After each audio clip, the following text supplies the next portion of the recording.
Hello, Swaddy Carp. Good morning. Ricky and Isaan here. Just having a bit of father-daughter time with the babies this morning. Mum's gone down to the local market alone on the motorbike, which she loves doing. I'm not really a Wednesday morning market person. I like to stay home. And here she is, coming home on the motorbike alone from the market. How'd you go at the market, Mum? Yeah, I just got some fruit. Bit of fruit. Good drive down there. Brilliant. She does the drive on her own, knows how to get there. So I had a bit of fun with Lily this morning. She was having a bit of a tantrum. She's passed out now in her little rocker chair.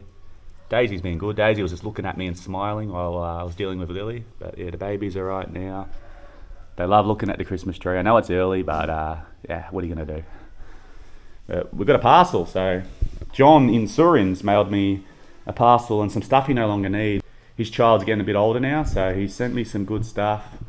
We'll open it up on camera, have a look. I love getting these parcels from subscribers. It's awesome. It's stuff for the babies, and he actually mailed this yesterday in Surin, and less than 24 hours ago, I think he sent me the photo like noon or something.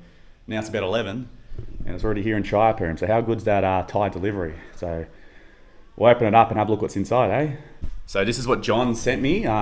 Just a framing. It's like PVC piping framing. So the babies are starting to move around and they're going to start crawling very soon. So when they sleep on the beds, because you don't really get cots in Thailand. I know Westerners do. I know I get a few Americans tell me I need to buy one, but you don't really do that in Thailand. Majority of Thais just have them on the floor on the matting. I've got the proper bed for them. So we'll put the framing around the bedding. And then the babies are safe and secure. And they're not going to fall off during the night. With that framing that I've got, yeah, that'll be perfect for keeping the baby safe and secure, and even just in general during the day.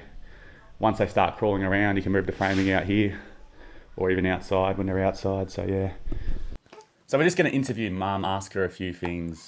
I should be leaving Thailand soon in 2 weeks. I thought we'd do a little bit of an interview of you, Mum. So people are noticing on the YouTube that you're getting more comfortable with the way of life here in rural Thailand. You're going out alone on the motorbike. You're going to the market. You're ordering stuff without asking me. You're getting pretty comfortable. How do you feel about that? How do you feel about, going out and getting food or going out and buying some shirts or something out here? It's not that hard. You got to, anyone can do it. It's not that hard. It's not that hard at all. But there's obviously no English or anything out here. It's completely Thai. Yeah, completely Thai and the Lao dialect as well. I don't know Thai at all, and I don't know anything else, but give them a smile and tell them thank you, and they're fine with Give them a point, tell them one, tell them two. Yeah. You just seem to find a way, don't you? Yeah. It's good. It's good. Yeah. I like seeing that you can do these things on your own. Yeah. So, Isaan versus Melbourne, the way of life, the culture, living here. What really stands out to you? What do you like? What don't you like? Okay, Melbourne's is multicultural, which is good because I'm from a multicultural background too. Yeah, here it's not multicultural at all. Here it's not. Everyone's looking at us on the motorbike. Who are these two? Who are these two Farangs going past on the motorbike all the time? I think it's more you. You don't see many Farang women out here, so they're more. No, yeah, they're more like shocked. They've seen me before. They're more shocked with me seeing me on the motorbike by myself. Melbourne's completely different to here, but here's very laid back and a simple life. Oh, it's really very, very laid back. Really relaxed. I love it. Yeah, very We were talking about traffic yesterday in roads. We were in Chiapoom. There were some busy intersections and that. And everyone just lets everyone in. Someone cuts in. You don't get stressed about it. In Melbourne, people are having punch-ons over it, and you're in the merging lane and no one's letting you in. It's just stressful. But here, you just lay back. Everyone lets you in. All good. But what about like the village? What do you like about the village compared to living in, the Melbourne suburbs? Melbourne suburbs, you can just go, is completely different from here. You can have your... here's more family orientated. More of a community. More of a community with family. You got cousins, second cousins, and so forth. Everyone knows everyone. Yeah. Do you know your neighbours in Melbourne? No. Yeah, exactly. There you go. So, no. Yeah, it's nice here, and Melbourne's nice too. They've both got the good and the bad, so... Yeah, the positives and negatives everywhere, of course. If you were to live here, do you think you could live in a village like this, where you've got houses very close to each other, you've got everyone walking in and out your land, there's just people everywhere, it's just how they are, they're friendly, everyone wants to know what you're up to, or would you prefer, to live in a big town, in, a gated community, have a proper house, like in Melbourne? Where could you see yourself living? If I lived in Thailand, I can't pronounce it. Starts with H. Hor Hin. Hor Hin, the beachside town. About I think it's an 8-hour drive from here, but it's beautiful. Yeah, it's meant to be very beautiful there. That's where you'd like to live if you live in Thailand. That'd be brilliant, because then I've got an excuse to go to Hor Hin all the time, take the babies down to see their grandma. Eh? Yes. I can take them down with you.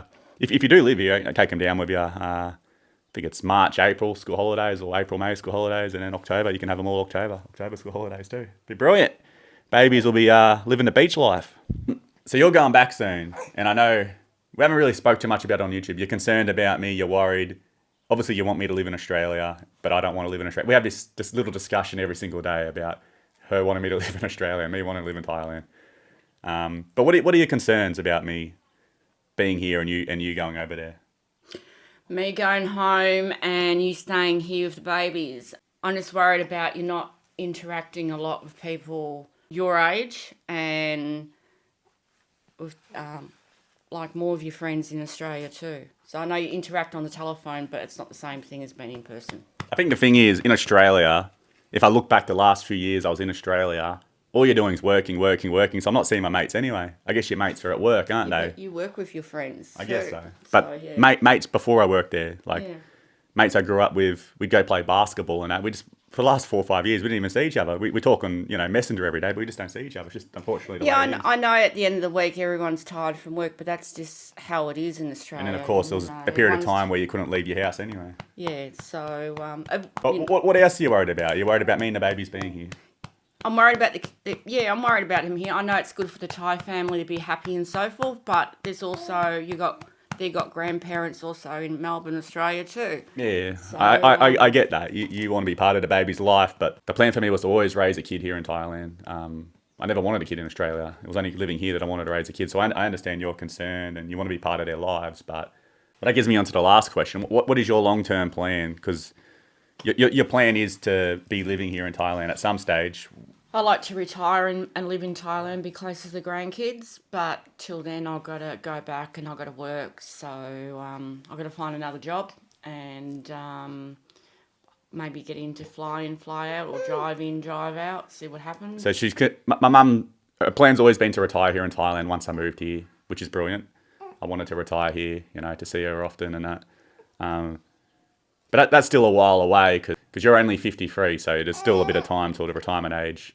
But what I've been talking with Mum because I know she really wants to be involved in the baby's lives now, with the line of work she does, working in like road works and driving trucks and that, essentially fly in, fly out work is a real possibility. If you could find something where you get 2 weeks off, I think that could be tricky. If you found like 4 weeks on, 2 weeks off, 2 weeks you can live out here. Yeah. That would be the best option. Just whether or not you do want to actually do it, because it is a big decision, but it gets you in the baby's lives, I guess. We spoke. I was concerned about her animals. You got a pet dog and a pet cat. That's correct. But I told you, if you rented a place out here or even stayed here for those 2 weeks, I'd have no problems looking after your animals, because I love animals obviously, and I'll sort Luger out if he doesn't approve it. But yeah, that's just something down the line. With absolutely no rush for you to find a fly in, fly out job.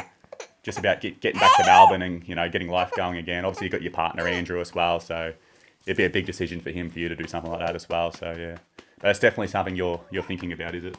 Yeah, I am thinking about it. Let's see what happens. Yeah, but yeah, we're going to take you to Nong Khai. So Mum's going up to Nong Khai tomorrow. She's a bit worried. She's a bit stressed about it because she's got to go to Laos and then come back in. But there's nothing to be worried about. It's going to be all good, all sorted. We'll get an agent or something as well to go across with you, even though it's just you're going across to get the tourist on arrival stamp. We're doing an interview here, Lily. There's nothing to be concerned about. But Mum's just a little worried because I'll be still in Thailand with the babies, and she's going to go across to another country alone. And then if there is an issue, which there shouldn't be, obviously we're separated. So, but we'll have a good little road trip up to Nong Khai, and there's some good things to see in Nong Khai. It's a cool little city, so I think you'll enjoy it. Yeah. Yeah. All right. Thanks for the interview, Mum. You're welcome. Actually got recognised today by a subscriber, a Western subscriber. So I've been recognised by Thais before, but never a Farang or a Westerner. So that was awesome. Keeps me motivated that people are watching, He was on the way to Swanepoel Airport, so he just saw me riding my bicycle and just quickly pulled over to have a chat to me. So cheers for that, mate, if you're watching, and hope you had safe travel back home. And yeah, I told you touch base with me when you're back in the area. Maybe we can grab a feed, because you don't live too far from me by the sounds of it. So yeah, that was awesome. Thank you so much. So we're just at the usual little roadside restaurant where Mum likes to come for her Thai food as well. You got the pad see ew, which is a really underrated dish, I reckon. You get your little broth. You're gonna miss this, Mum, when you go back to Australia. Yes. You're gonna miss Thai food in general. You can't get the same in Australia. Yeah, you go to a Thai restaurant in Melbourne, it's just not the same. Just not the same. I know a little shop in Springvale where you can get some pretty authentic food if you do really crave it, but it still won't be the same. It'll be good though, but yeah. Just coming out here, you know, little roadside restaurant anywhere, really hard to get something like this back home, I guess.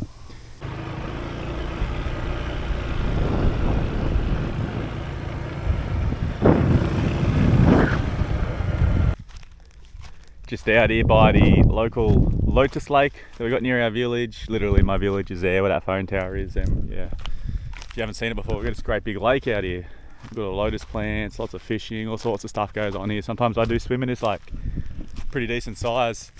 Because I'm here on my own now, I thought I'd discuss a little bit about my mum's concerns, and I get it, I get her perspective, because Lily and Daisy are the only grandchildren she's got, and even though if none of this happens, we're still going to be living here and raising the daughters here. I think just with the whole tragedy, I think Mum just assumed that I was going to pack up and go back to Australia. She mentioned it felt like a kick in the guts when I told her, no, I'm staying in Thailand. Like, I don't know why she assumed that. I guess a lot of people probably thought the same thing too, the Thais. I had people in the area asking me today, when am I going back to Australia? I said, I'm not. I'm staying here as far as I know, unless, you know, there's a reason I got to go back. But so I get Mum being upset, and I think when she goes back, which is coming up in the next 2 weeks or so, I think it's going to be a tough day for her. And it's probably going to be a tough day for me too. 100% it's going to be sad when she goes, but yeah, I've enjoyed having her with me, and yeah, I'll always be incredibly thankful for her coming over, dropping everything like she did to get over here. And yeah, I'll definitely try and help her out when she comes to live here for sure. I love the idea of looking after a dog and cat if she does make the move here, and I'll never forget what she's done for me, because yeah, it's huge what happens, and her being here now for 2 months, just helping with the babies, just helping me out wherever she can. It's been yeah, absolutely fantastic. So that's it for this video. People seem to love the content on Mum. So yeah, hopefully we'll get a few more videos out before she goes. We'll surely get a send-off video when she goes, say goodbye to her favourite restaurant. Fortunately it's coming, and it's coming fast, so I think I'll be fine when she goes. I'm sure people are concerned how I'm going to get on, but I'll be fine when she goes. But yeah, it'll still be an emotional day regardless. Alright, thank you so much for watching the video, guys. We'll see you next video on our road trip up to Nong Khai. See you later.